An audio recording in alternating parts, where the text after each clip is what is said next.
Paul's aim here is not to cast doubt on whether the church in Philippi has been united with Christ, whether they've received comfort from his love, have a common sharing of the Spirit, or have tenderness and compassion. Rather, he takes this for granted. This is something he just takes as established. The church has been united with Christ. They have been comforted by his love.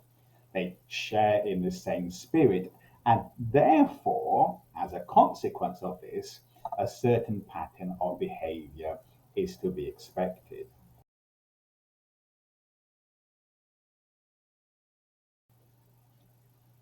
At this point, Paul briefly introduces ethical injunctions which he will later flesh out in the epistle.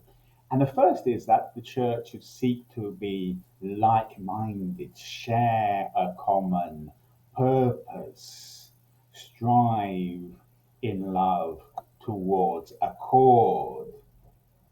There is evidence that lurking beneath the surface of the church in Philippi, there was a problem with disagreement. We certainly know of two ladies, significant leaders in the church, who had fallen out. And here Paul is urging them to strive towards unity.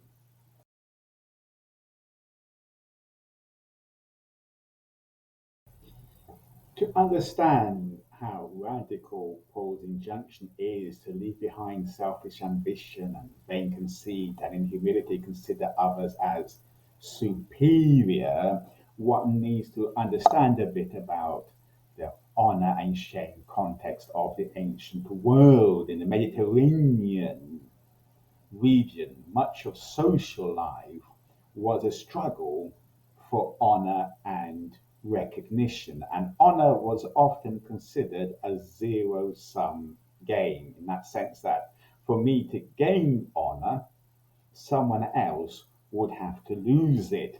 My honor came at the expense of someone else's.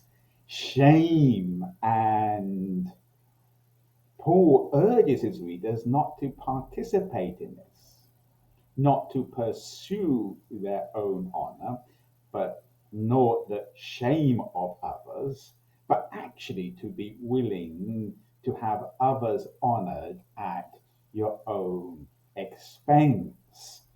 We are accustomed to seeing humility as a virtue.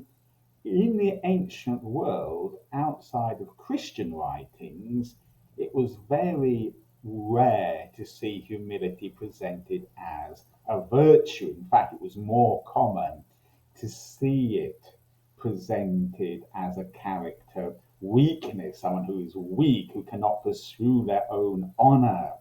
And so Paul is really flipping cultural values upside down and urging in a very countercultural way that in humility, actually, they should seek for the interests one of the other.